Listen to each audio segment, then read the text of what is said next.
Hey everybody, welcome back to the Live Ultralight podcast powered by Outdoor Vitals. Today in this podcast episode, we have Brigham, our product designer, on here, and we're going to be doing a deep dive, one of your guys' favorite styles of podcast.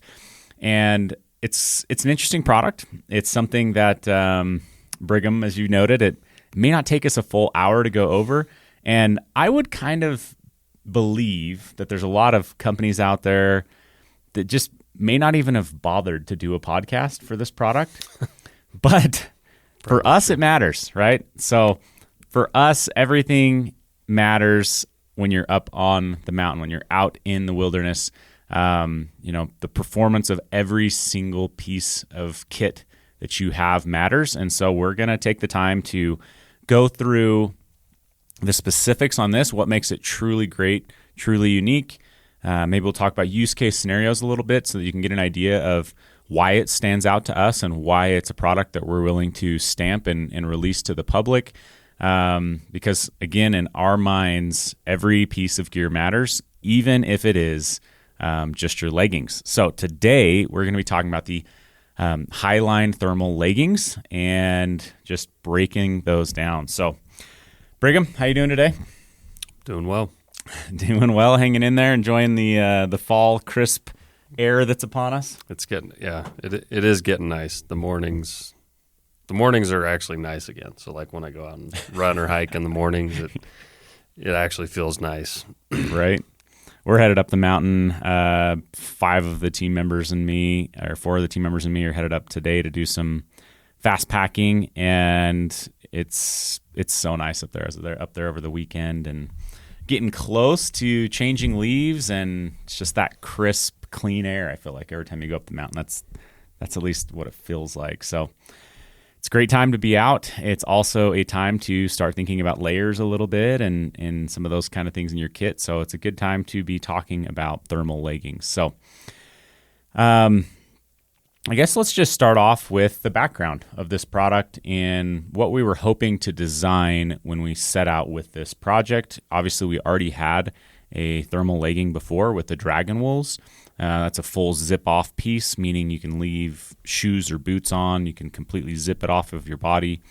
So it's very convenient to layer up and layer down in that sense of it. But there was still something that was, I guess, lacking for us, and hence the reason that we decided to build a new piece. So what was it, Brigham, that when we set out to design this piece that changed for us, that we felt like we needed to solve or improve upon? If my memory's working, which it might not be 100%, but I mean, in terms of some of the origins, I mean, I like that the name Highline Leggings is it is a bit of a reminder as to some of the origins, because I think we really started kind of adding just a little more emphasis or attention on lower half layers after the trip on the Highline where we got snowed out, in the first week of August, and it wouldn't be accurate to say we got snowed out because we didn't have leggings. Like that would be an exaggeration, but right. It was just a kind of, I would say, like a pretty strong impetus to start looking a little bit harder and analyzing what can we add to our line that can help us and everybody else out there, just like in this scenario where, although it was summer, we were at high elevation and a massive weather system came in where it was really cold and wet, and that combination is just, it can be very potentially dangerous, but it's challenging at the least in terms of just staying warm and effective and efficient on the trail and being able to kind of do, complete the trip that you want to complete. So yeah, we started looking at leg coverings basically. Well, yeah, when I think back on that, I think I was the only one that had thermals. I was testing out some thermals, and I think no one else had them. And so that kind of begs the question of well, why, right? And I think to just pare it down, when you're doing a trip like that where you're doing 20 to 25 miles a day at 12,000 plus feet and you're just doing massive amounts of exertion and miles, you really start paring down your kit as much as you can because every pound matters. And we have dragon wool bottoms, but they're like 9 ounces or something in that ballpark. And because of that, people weren't packing them. They're the weight of the fabric, maybe the zippers, et cetera, et cetera. So no one was packing them. I had a lightweight fleece legging because I was wanting to test that out, but no one else had them, and everyone else was, I would say everyone, I can't speak for everyone, but I think there's a little bit of, jealousy when I was able to wear those in some of those scenarios and just take that edge off. And so, yeah, I think that was probably one of those scenarios where we started to think about it a little bit more, because if the gear that we had out there wasn't really working for this exact trip, that was maybe a bit of a red flag, because that exact trip is a lot of what we're designing gear for, is that level of performance, that level of exertion, that level of being out there in the backcountry. And so we wanted to make sure that we have a piece that works phenomenal for that. So we come back off that trip per se, and I know it's probably not exactly like that, but and we started to put down thoughts and ideas of what we wanted to develop. And so what did that look like? Well, some of those thoughts and ideas are still like in a development process. There's other things that we're working on and as far considering. As lower half, you're saying? For legs. It's like, that's why I say it kind of just sparked this attention towards what can we do for our legs in this inclement weather that fits our system, right? Like that makes sense in terms of weight and performance and other things we can get into. But I think with specifically like the leggings, the Highline leggings, what they kind of would bring to the table is they're incredibly light, and they dry incredibly fast. And for that lightweight, they're very warm. So I think that, just going again back to that, where even it's not that I would necessarily have just been wearing these leggings the whole time, and that would have prevented us from getting snowed out. It's the thought process of like what was happening was we were hiking in shorts, which is just it's a great way to go, and I don't like second guess, or I would not do that much differently. But it's the scenario where when we were able to get our shelter set up, we were, our legs, our shorts were soaking wet, and that's a massive amount of like surface area of your body that's just exposed to the open air, and it's losing heat really quick. So you lose heat from wherever you're exposed, and you'll lose the most heat from those exposed areas. So legs are a lot of surface area, and even when we got in the shelters, that's where, looking at something like these Highline leggings would be, they're really nice for that scenario where you just want to just warm up and kind of dry off, because frankly, we were coming out of being just pelted by, I would say, rain, sleet and hail, all of those things. Even the hail. I was reminded last week when I got caught in a hailstorm at 12,000 feet, how much hail hurts at 12,000 feet. Yeah, it stings. I had a flashback to getting smashed by the hail and just being like, this is painful. Yeah.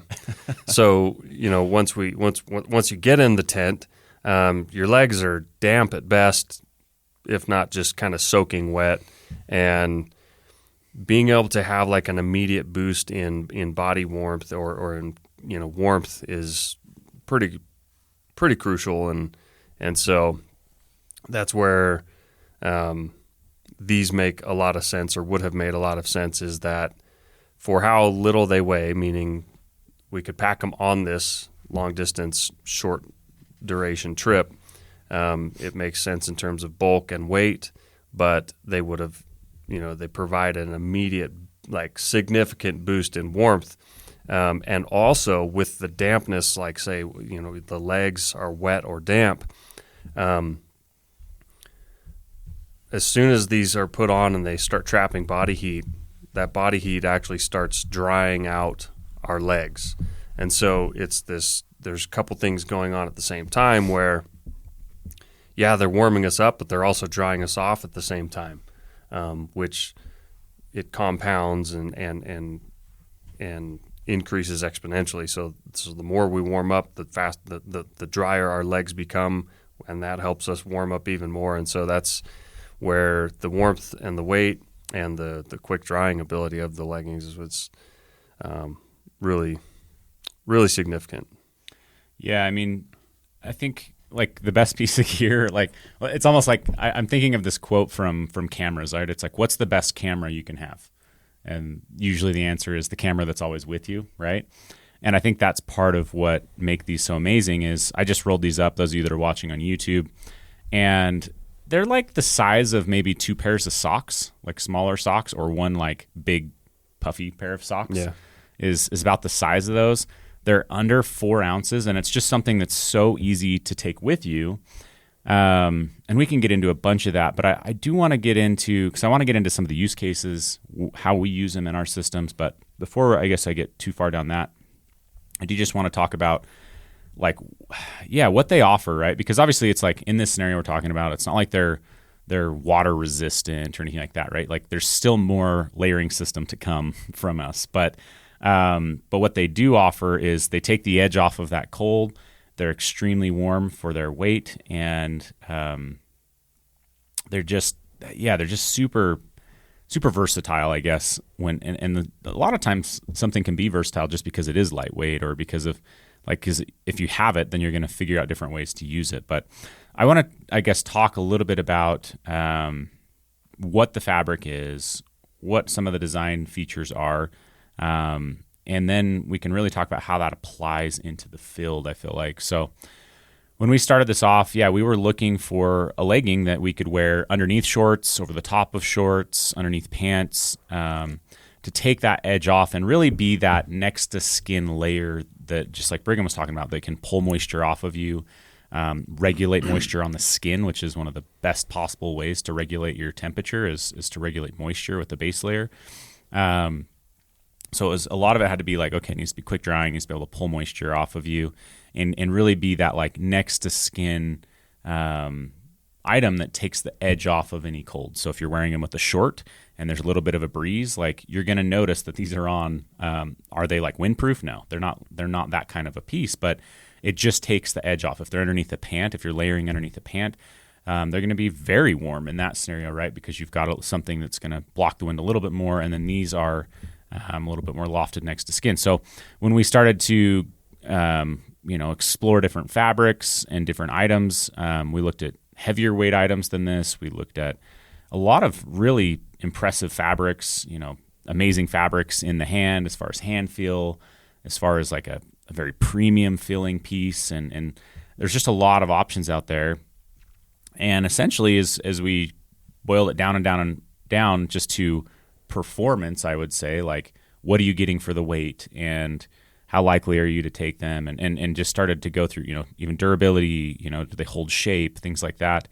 I feel like we just slowly realized more and more that this fabric was the fabric. Now, this fabric is about 100 grams per square meter, so it's an extremely light fabric. That's like a 2-3 ounce per yard-ish, if you're more familiar with that, about 3 ounce per yard fabric. So extremely light. It's like, for those of you that have like the altitude hoodie that I'm wearing right now, like it's 20 grams heavier. This is an 80 gram per square meter. This is 100 gram, right? So it's an extremely, extremely light fabric. But what we got out of it was just always impressive. Like you wear it and you're like, this is, it just impressed for what it is, right? I think when we look for materials, everything is a compromise, but you're always trying to find the best balance of compromises with performance. Like performance and compromise, you try to find the best balance for the intended use. And I think that was what we became really happy with this fabric because I feel it has the best balance of like even the range of use for how much it weighs, for how warm it is, for how it breathes. Because we could have gone we may have found something that, let's say, was a little bit warmer, but it would be the increase in weight would be more so than the increase in warmth. So as we got something a little bit warmer, it would actually maybe be, say 1.5 times heavier.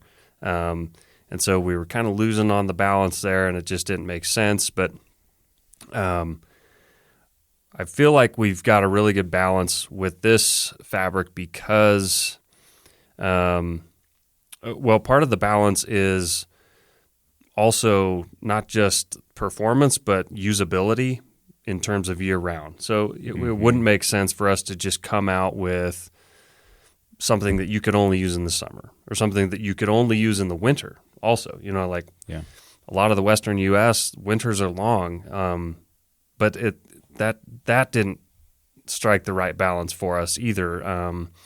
If we had something that was just mostly appropriate for only, sub-freezing winter use, then we're not happy with that.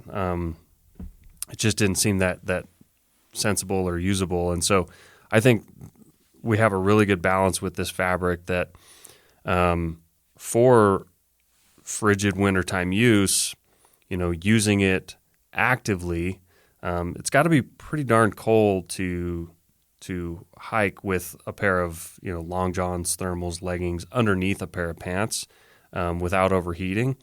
And so there's some of the balance we had to find there was, well, how warm do we want it to still be able to use it under a pair of pants in the wintertime? But also now let's go to summertime or spring or fall where it's definitely not cold enough to need to put on a pair of long johns underneath a pair of pants. But there's plenty of scenarios where I kind of just call it like the camp routine, whether that's morning or night, where at night you get to camp, maybe the sun has just gone down, and in spring and fall the temperature will drop pretty quickly. Yeah. And so now maybe if you're hiking in shorts, but you still have to filter water, boil water, eat your dinner, set up camp, just relax, stretch, visit, hang out. I don't want to have to necessarily change into like a pair of pants that weighs 12 to 16 ounces, but in that routine, having something in this weight and warmth category, it makes a lot of sense. And it's very usable. Same thing in the mornings. Oftentimes we get up before the sun is up, and it's brisk. And if we're just wearing shorts, we want to maintain our body temperature so that we're efficient. And so just being able to put on something that's just warm enough while we're not really highly active and generating a lot of heat, I feel like this has kind of got a really good balance where in milder temperatures, even summer mornings and nights, when we're very low on activity and just kind of hanging out like this, these work really well and just keeping our legs just warm enough to be comfortable. But then in the wintertime, we can actually, a lot of people can put them on underneath a pair of pants and go do whether that's a cross country skiing or snowshoeing, or even if you don't have snow, just hiking, or even some of the guys that do downhill skiing and stuff like that. It provides a good, I'd say, an appropriate amount of warmth. Anyway, I feel like it's pretty balanced.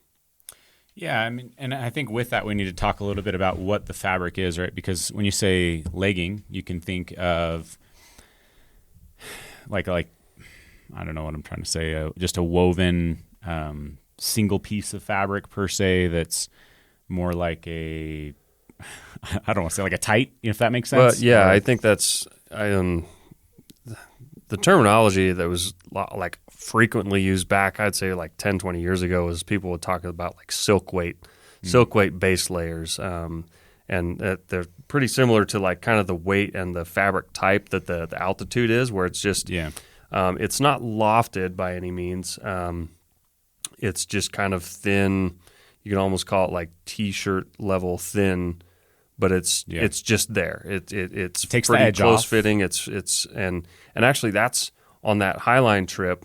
That's what I've used for years, like to sleep in, and it's fine. But we'll get into some interesting points that I have comparing, kind of the silk weight leggings to this versus anything that's more lofted, if that's the other category, right? So this piece right here, again, if you're on video, you're going to see, or if you go to our website to see this, the outside of this piece is not lofted. It's a smooth face. So it's a little bit more durable and whatnot in that sense. But on the inside, when you turn this inside out, it is lofted or brushed or fleeced. So it is, it's just, essentially the goal of a lofted piece or an insulative piece is to trap air, that warmth in there. And that's essentially what this does. Now, what makes this pretty interesting is this is a fabric coming out of our partners out of Japan, and they're very, very skilled at the way that they brush this to fleece it, so that it's not compromising durability on the outside. Now, keep in mind, this is an ultralight piece, and we're not saying this is like some tough pant, right? This is an ultralight thermal legging. It's not a brush busting piece. Yeah, but for what it is, it's still very durable on the exterior and very lofted and very warm on the interior of this. So this is about as light as I think you could possibly get to have a brushed fleece inner piece like this. Yeah. But it's a pretty proprietary way that they do this to achieve this exact thing. So this is think of this more as a fleece per se, a fleeced inner with a harder exterior on that. But so we've got that silk weight that we just talked about, which is like it's t-shirt or like this altitude fabric. Then you've got more of this fleeced bottom, and then I guess you could have something like a full insulative bottom, but we're not really going to talk about that. That would be like a pared down pants or something like that, right? Yeah. So we found that this particular fabric, or my opinion on this, is that it's a very, very unique. It lands in a very unique spot. A silk weight, yes, it'll manage moisture on the skin, right? It'll pull moisture off, evaporate it, and just take that edge off. But then you get like these fleeced bottoms, and they can be too warm, right? Because if you start to do any activity, you can start to heat up too much, or it's just tough. But so this really landed in this really unique spot where it punches above its weight category for warmth, but because it's still so thin and light, you can do some light movement in this. If you're in shorts, you can do a decent amount of movement in this. In pants, a little bit less, but so it just hits in this really unique spot where it's not just some silk weight t-shirt type thickness on your legs, but it's not a big piece that's going to overheat you. And so what that does, just like Brigham alluded to, is it gives you a very wide range of usability in this piece. Summertime, I've taken these on every summer trip we've had for over 12 months, and I've also taken them on every winter trip I've had in the last 12 months. Because there's just such a usability, versatility, like wide range of use out of these because of the weight category that they land in, and just the warmth category that they land in. And we built some other things into these, which we can talk about in a second, that help with that as well. But does that kind of wrap up, I guess, the fabric itself? And yeah, I'd say it sums it up like to a T. I mean, just the wide range of usability, I feel like it's a really good balance. I've taken that on every trip since we started getting the prototypes made, and so that includes every season of the year. So over a year in terms of time, and so and that's to really prove out the usability. Like that's why we do that. We internally do that testing and validation so that we can say like, okay, this was usable, in a July trip, because we can get into use cases, but yeah, for sure, year-round usability, I felt like we just found a really good balance. When we talk about like silk weight, I think one of the interesting things is you could take a silk weight, basically something it's just a knit fabric. It's just a kind of both inside and outside surfaces are going to appear the same. It's just a consistently knit through thin, lightweight fabric. It's going to weigh, let's just say, you mentioned the altitude. That's an 80 gram per square meter fabric. There's not really much out there in this type of knit fabric that's going to be lighter than that. But let's just call it 100 gram per square meter fabric. And there's plenty of silk weight base layer type fabrics that are in that class.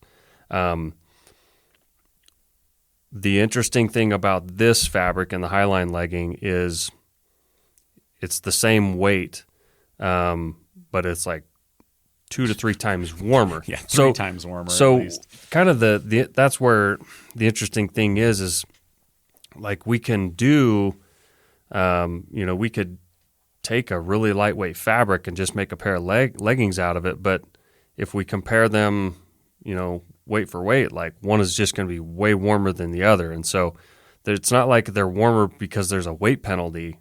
I think that's the greatest part about them is they're warmer because of the fabric construction type and how they're brushed and fleeced. But there's no weight penalty for that. So like you essentially can't get a warmer legging for the weight. Yeah, I mean, if you were to just go to there may be something out there, but it's not going to have just this. Like for example, I have these. I was issued actually in the military some really good layering system pieces, and that's what I've used over the years. Is some of these highly developed, and the layering systems I'm talking about were developed by a big, massive player in the outdoor industry, in the clothing industry, and so the methodology, the science behind it is all like really, it's really valid, but so I've weighed them out. I've got these. They're all even the brand that makes the fabric of these leggings I have is Polartec. It's just a very silk weight base layer. They weigh almost identical. It might be like a quarter of an ounce heavier than the Highline leggings, but they're just a completely flat base layer fabric, just like the altitude.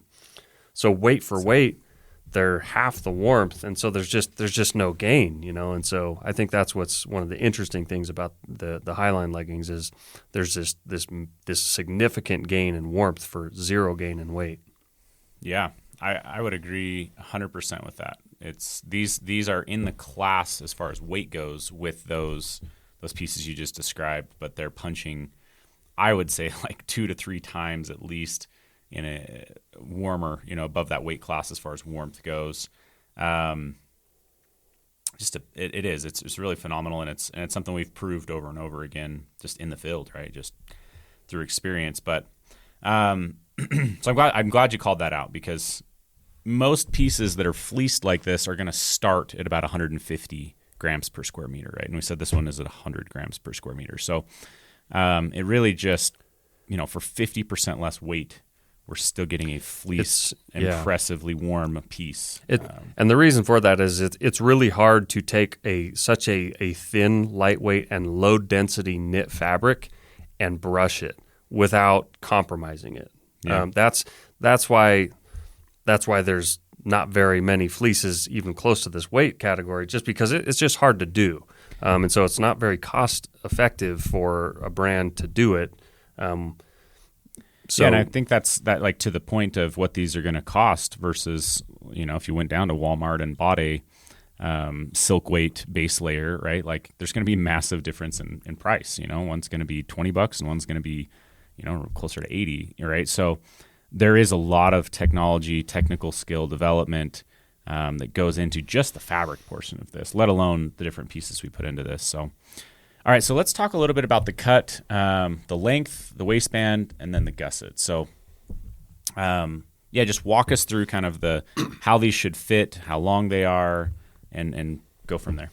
Yeah, they should fit pretty close to the skin without being tight, like running tights or running leggings, or I don't.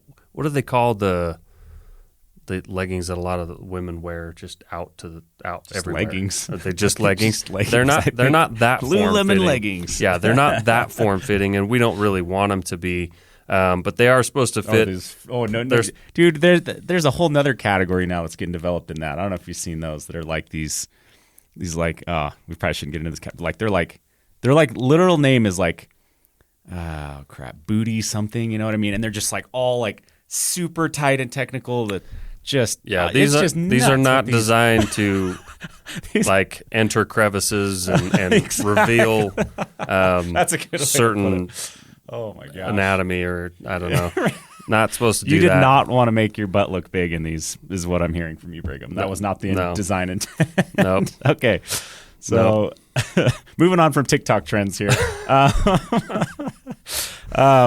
These are not a TikTok trend legging yet. Maybe someone will figure out how to make them trending on there. But yeah, I mean, they're meant to be a little bit looser so that they're not. So that they can stay lofted, right? Essentially. Yeah. So we don't want them so tight that we lose that loft that traps the dead air and keeps your legs warm. But they are supposed to be fairly form fitting so that they're efficient in terms of layering. So they're designed to fit close to the contours of the leg, which enables the user to be able to pull up a pair of pants over top of them and have the pants have the freedom of movement that they need to function properly. And then also on the close-fitting side, we wanted them to be close-fitting so that we could put them under a pair of shorts. Mm-hmm. Let's just say a weather system comes in on a backpacking trip and you're wearing shorts, and it's actually quite cool for several hours of the morning, then we want it to make a lot of sense to wear these underneath a pair of like hiking shorts, like running shorts, Skyline trail shorts, and be able to just hit the trail and go comfortably. That being said, we have vetted this out ourselves where you can pull these on up over a pair of running shorts. Like we have the Skyline trail shorts that are they're basically a running short designed for the trail kind of. And like I've pulled these up over the shorts, and that style of short works really well because they're so low bulk. They're not like this bulky, heavy thing. And so it's not going to look great. It's not, you're going to have the shorts kind of puffing out a little bit underneath the leggings, but it can be done, and it's worth noting. Well, I'll just quickly share a story from a week or so ago.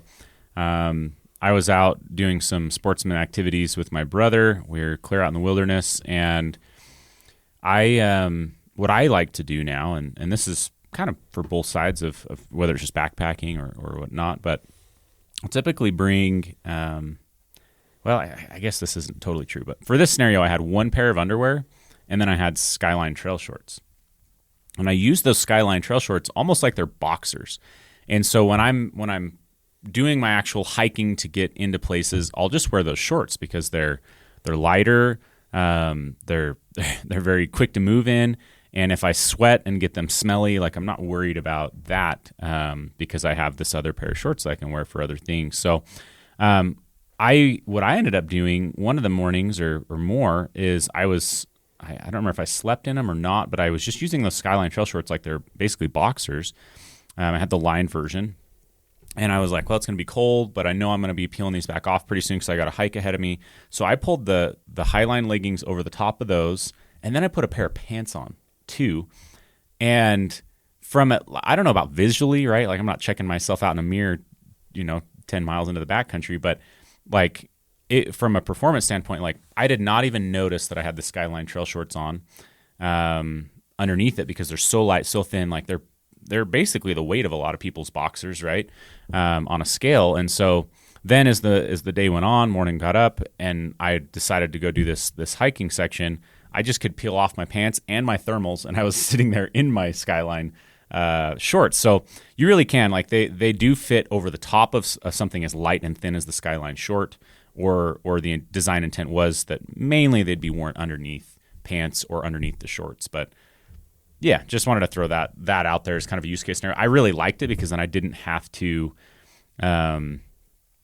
take the shorts off and then take the thermals off and then put the shorts back on. Right? In that case, where I knew, so I guess what that would mean is, like, in the mornings when you're getting ready to go, I would just pull these on over the top of something like a Skyline short, because usually you're only going to be in it while you're putting away camp, and then you're either going to take them off or you're going to hike for 20 minutes and then take them off or something like that. So in that scenario, it works well to just go right over the top.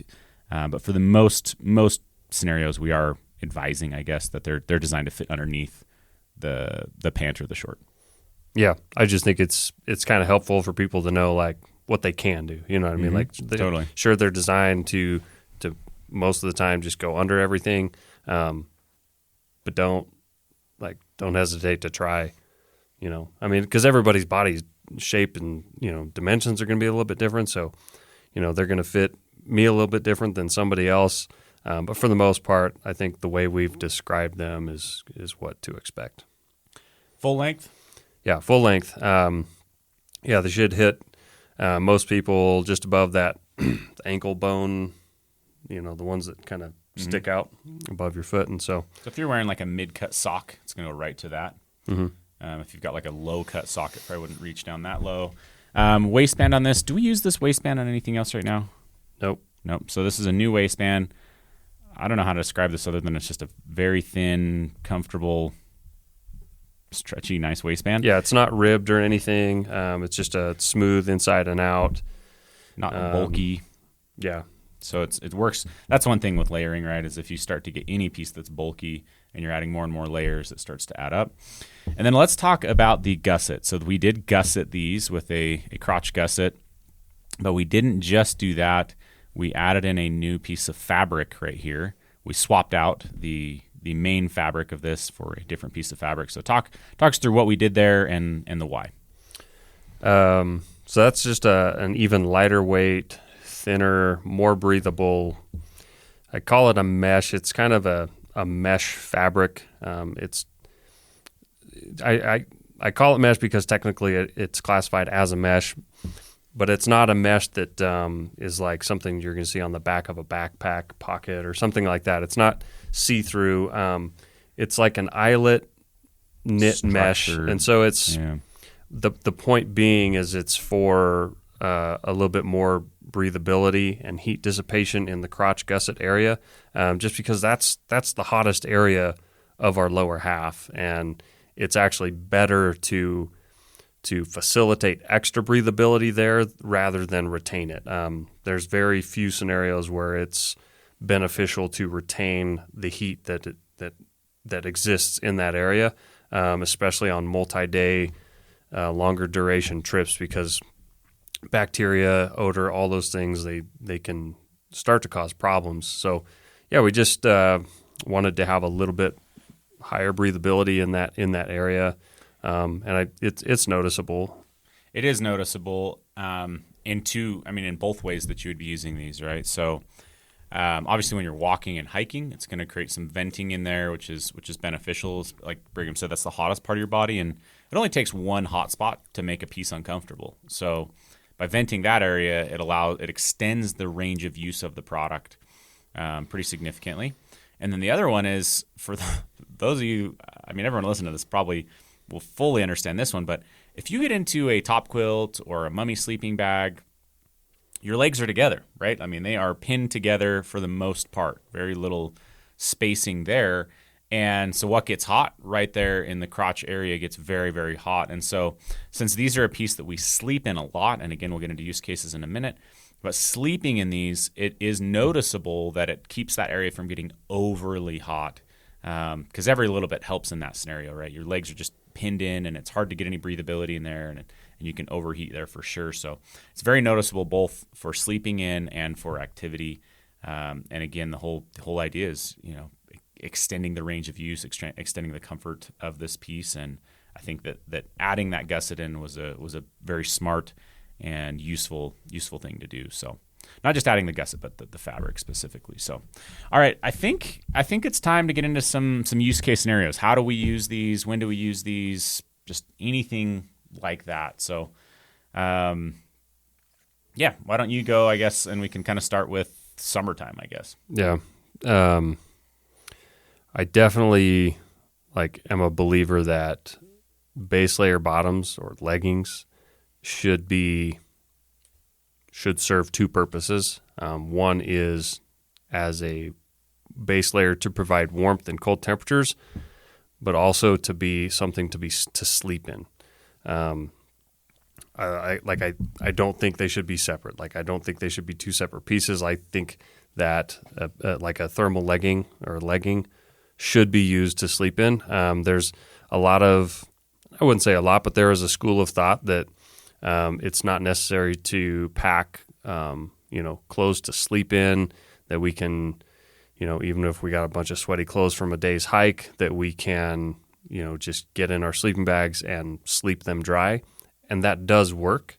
But I am a believer that drying process of sleeping our clothes dry requires more energy from us. And that may be, I don't have the scientific data to corroborate this, but from my experience, I don't know that it doesn't actually maybe detract from our ability to sleep warm, because our body is using as much energy as it can to dry out our clothes, right? So I'm a believer in sleeping in dry clothes, and they're in the form of base layers. So I always take a pair of base layer bottoms and an altitude / base layer top to change into at the end of the day, because I'm almost always sweaty. The clothes I'm wearing, especially my shorts, are sweaty. And I want to sleep well. So I want to sleep well. I don't go to sleep to dry out my clothes. I go to sleep to recover and to sleep well.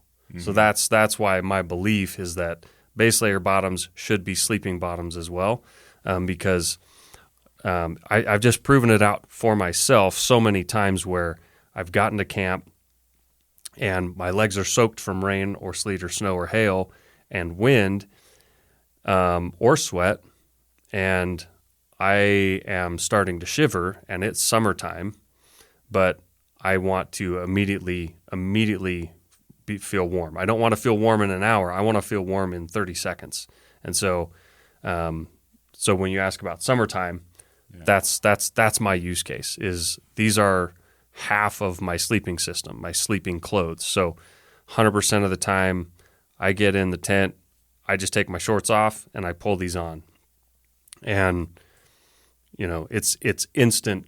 It's an instant relief. It's an instant boost in heat and warmth. And now I can just settle in. I fall asleep faster. My sleep is better. And so that's my summer application. Now, to expand on that, and because I want to in a few ways, but first and foremost, you substitute these for boxers, I believe, right? At night? Mm-hmm. Yep. Yeah. So I use the lined Skyline shorts. Mm-hmm. I just take them off, and those take their place. And so I'm not putting these on over underwear or anything. They are long underwear, right? Yeah, long underwear. And that's that's why having the increased breathability in the crotch kind of was just a must-have, because I want to air things out. I want to provide the ability to dry out, and overall, day after day, night after night, it's just higher quality of sleep, higher quality of experience. So you're adding 3.7 ounces or something like that of weight, but you're eliminating an extra pair of underwear, because I believe, if you're like me, and I think that you you would bring an extra pair of underwear before you started to go straight into these, right? Yeah, like when we were developing our shorts, we were testing, all kinds of things, different versions, different underwear combinations with unlined shorts, and that's where I became a huge believer for me in just the lined shorts and no underwear, because I can at night put these on in place of my shorts. Yeah, it's an extremely performance and ultralight way of getting way more performance without getting hardly any extra weight, especially when you look at it that way, right? So then it's almost a no-brainer to be taking these on every trip. It can be a safety thing, it can be a comfort thing, it can be a whatever, but you're not really adding much more because, let's face it, most boxers are going to be, even an ultralight pair of boxers might still be 2 ounces, right? So yeah, you're adding like 1.5 ounces of weight over an ultralight pair of boxers to bring a full long pair of underwear to sleep in and to have that comfort. So I'm the same way. In the summer, I do the same thing as Brigham. I just sleep in these, no boxers, no anything. And yeah, it just allows me to eliminate another piece out of the kit. And to Brigham's point too about like drying out gear, that's a really interesting one. And I think we're probably going to have people with conflicting thoughts on this. I would say I'm kind of in the middle, but let me explain. So I like to put on dry clothes. Anytime I try to not do that, I just had an experience a week and a half ago where I'm like, you know what, I'm just going to sleep and dry these shorts out. And after 30 minutes, I was still not warm. My butt essentially is still freezing. So I took off the wet clothes, put on the dry clothes, instant warmth, instantly getting more comfortable. So what I do is I'll typically pick 1 to 2 items maximum that I may attempt to dry out in my bag. And usually that's going straight down into my foot box. I'm not trying to wear that against my skin because it just takes away so much of the comfort of sleeping that it's just not worth it to me. So, maybe a pair of socks, shove that down in the bottom, or maybe a pair of socks and a top, or a pair of socks and a pair of shorts. But they're going down into the bottom. And do they dry fully? Sometimes they do. Do they every time? Not always. Sometimes they get kind of wadded up and they just don't get enough exposure to fully dry out. But either way, they're drying to an extent, and I sleep better. It's more comfortable, and so on and so forth. But it is remarkable, absolutely remarkable, how much instant warmth comes from changing a wet layer to a dry layer. And so, yeah, I fall into that same train of thought of, it's just not worth trying to wear the wet clothes to bed, if you're already cold, especially too. Plus, again, I always try to relate this back to something that's a little more understandable, but imagine having wet clothes on and then climbing in your bed at home. Like, would you ever do that, right? Like, you're never going to do that and think, I'm going to be totally comfortable doing this. I'm going to sleep like a baby all night. You're going to be like, no, this is going to be sticky and not comfortable and, whatever. Like, you're not going to be thinking about maybe being cold, but you're going to be thinking about how uncomfortable that is. And so when you relate that to the backcountry, it's like, why would you do that? You are going to be sacrificing some sleep comfort. So, all right. So we use these in the summers for sleeping. You also talked about earlier on the podcast about using them like just at camp, sitting around camp. I use them like that all the time. Get into camp, maybe throw up your tent, let your clothes kind of dry while you're pitching your tent, then climb in the tent and either add a layer on or change up your layering and get these on so that when you climb back out and you're cooking dinner, talking with the people at camp, just adds another dimension of comfort, especially when you've been hiking in shorts in the summer and so on and so forth. So use them a lot around camp. And then, like I alluded to as well, like in the mornings, it can be really nice to be able to keep these on while you're putting away camp. You haven't developed a lot of body temperature yet in the morning. You're not moving and producing a lot of body heat. So, putting away your kit and packing up your bag and all that can be nice to be able to keep these on and then, pull them off right at the last minute or even start down the trail a little bit and then pull them off. But, that to me covers a ton of use, like summer, spring, fall, for the most part. And then, so let's talk about more getting into colder seasons and and how you use them. We may slightly differ here, but we'll see. I mean, in the fall, a lot of times I'm switching back to a pant, let's say in the fall, so I'm still not wanting to hike in these a ton in spring and fall, because it just with the pair of pants, I'm going to be generating more heat and holding in more heat. So that's not usually like I'm pretty much never hiking in these until it gets to full on winter, and even then it can be day dependent, right? Because sometimes you get a real sunny day in the winter, you're on skis, you're on snowshoes, and it's not needed. Other times the wind's blowing, right, or something like that, and it's just constantly cutting through. And in those scenarios, I have definitely worn these for ski trips and things like that. And sometimes I'm still venting, like I'm pulling down the zipper on the sawtooth pants to still vent, but I'll still use these just to take that edge off at times. But yeah, I mean, for the most part, I'm unless it's middle of winter, I'm not doing extended amounts of activity in these because they are still very warm. Yeah, I think let's just call it hiking activity. Under that, we'll just include cross-country skiing, snowshoeing. Yeah, I think I would say for me, like I'm not gonna, I wouldn't really do any hiking with those under a pair of pants until it's approaching like 0 Fahrenheit. At least single digits.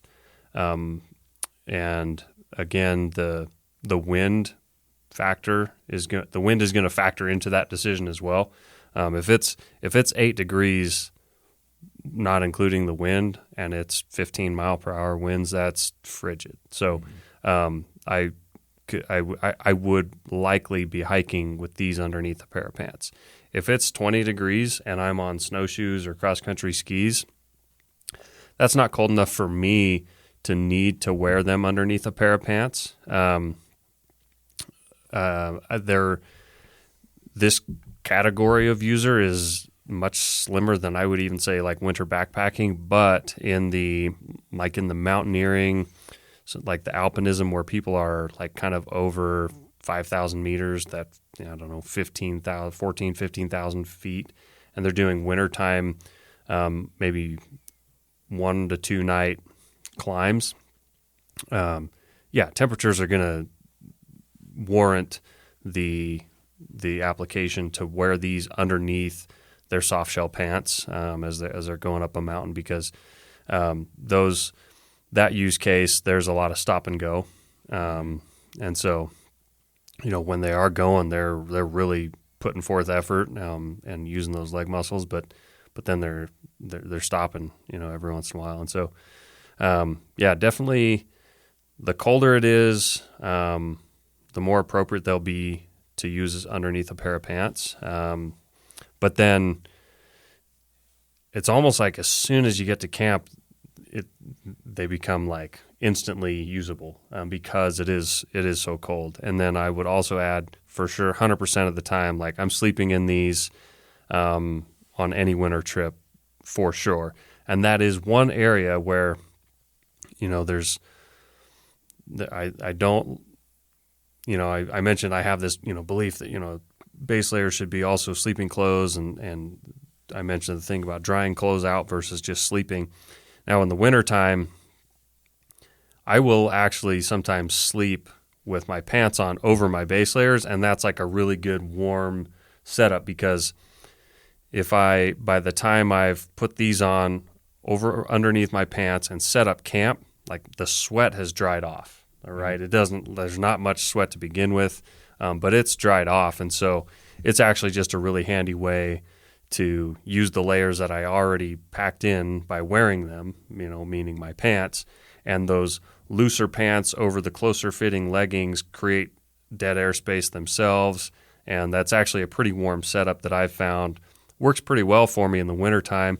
Sometimes in the wintertime especially, like if you have to get up and go relieve yourself, or in my experience, when I've had to get up, like that's the last. There's just this feeling of dread of like I do not want to get dressed just to go pee in the snow, and so like that's where it's actually kind of handy to just be sleeping in the leggings and a pair of pants, because then you just zip up a puffy and just step out real quick. And so, yeah.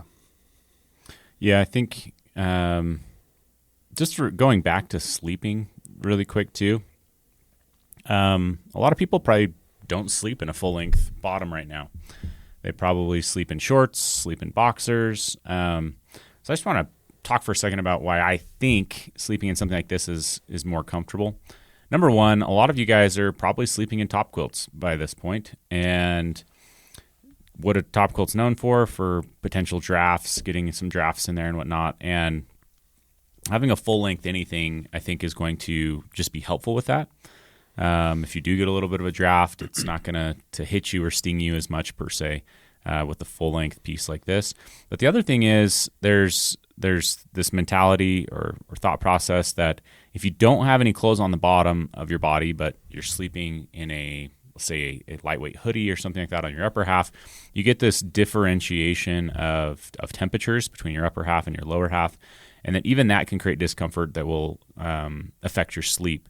So having a pair of socks on, then a full length thermal, and then something like a turn hoodie, which is our lightweight wool hoodie, having something even like that can help not have like any bare skin exposed, which then can bleed into your total sleep comfort. Personally, I believe that, and for me, I'm all about it. Whenever I sleep in shorts, I'm less comfortable than when I sleep in a pair of leggings like this, right? So, I think we kind of skipped over that I think earlier, but sleeping in a full length legging I think has more benefits than maybe we touched on there. But is there any other use case scenarios that we've missed? I mentioned this to Joe the other day. Because of the stop and go nature, I think they're actually a good option for like downhill skiing and snowboarding, like at resorts where the legs burn on the way down when you're going down a run, but then you're sitting on a lift or you're sitting in line for 10 to 30 minutes, and then you're on the lift for another 10 minutes, and so there's this huge flux. And so I think these are great application for that or a similar activity where there is that massive swing in intense activity and then being stagnant for 20 minutes or so, because they're breathable, and so even when your legs are burning on a way like going down a run at a resort, they're still going to breathe. They're going to keep your legs warm, and they dry incredibly quick. So if you do happen to sweat in them, they're going to stay warm when you stop riding and you're sitting on the lift. Like they're still going to provide the warmth, and they're actually going to be drying while you're sitting there. And so that's just another kind of like a little bit outside the box use case, but definitely I think they're a great application for that. Yeah, they are 100% polyester piece, so there's no spandex in them that's going to add weight or trap moisture. There's not even nylon in them. So because of that, they do dry extremely fast, especially with them being lofted and lightweight. They can dry extremely, extremely fast. It's the kind of piece that you pull out of a spin cycle on a washing machine, and you're like, these feel dry in my hand. I was just going to say, like, I will 100% endorse this to anybody that buys these. If you want, like, put them in the washing machine and then take them out and wear them. As soon as you put them on, they'll feel warm. You know what I mean? Like, or just take them and run them under the sink for 10 minutes or dunk them in a bucket of water and put them on. It's pretty incredible how warm they are and how difficult it is for them to even get to where they even feel soaked. So yeah. So the Highline leggings, definitely an awesome piece. Sub 4 ounces. And going to be around that $80 price point. Obviously, if you're a member, a Live Ultralight member, you're going to get them for 10% off. And then when we launch these, which when this podcast goes out, that means that they'll be launched, you'll get some additional discounts on launch week. So go pick up a pair of these. I do not think you will be disappointed. They're a piece that will live, in your top drawer type of thing if you're someone who's getting outside a lot. They're a very usable piece in so many different ways that I think that you will end up using them so much. Like I actually Historically, thermals for me, I've kind of put them in a different area of my house, not like on my daily shelves or my daily drawers, right? And these have lived on my daily shelves and drawers because I do just use them that much. So phenomenal piece, wide range of use, going to provide a lot of comfort, a lot of high-end performance in the field. I think you guys are just going to absolutely love these. It's been a very fun piece to develop and bring to market and to just spend time testing with these, and they've definitely up-leveled some comfort for me in the field, and I'm excited to get them out. So any last words or anything we missed on the leggings? I mean, we told Joe there's no way we're going an hour, and I'm pretty sure we went over an hour, so we're at an hour, so we can still talk people's ear off about some of the simplest products. Hey, I think kind of what you mentioned at the beginning is the reason we can talk about it is because we believe in it, because it matters. Something as simple as like these leggings, like there's really not much to them, but there's still a lot to talk about, and the fact that we have anything to say about them, that we should that should always exist. Like never say never, but I don't think we'll ever be putting a product out there that we don't have something to say about. And because if we don't, then what's the point? We shouldn't be developing it for sure. Okay, well, go snag your guys' Highline leggings. They just launched. Grab them while we've got supply and in your size. Pretty excited about this piece. So go pick them up on OutdoorVitals.com. If you've not yet subscribed to the podcast, please do so, and make sure you've rated the podcast as well. That really helps us get found by more people and help more people get out into nature, disconnect from this crazy world we live in and reconnect with themselves, with relationships, the higher being, whatever it is that we're needed. Where it's definitely a needed practice to disconnect from this crazy world we live in. So rate us, subscribe to us. Again, that just helps us help more people out there. So thanks for joining us. Thanks for joining me on the podcast, Brigham. It's always a pleasure to go through a design process and kind of get to the finish line of these projects that you're constantly working on. So it's always fun. But with that, we'll see you guys out on the trail or on the next podcast.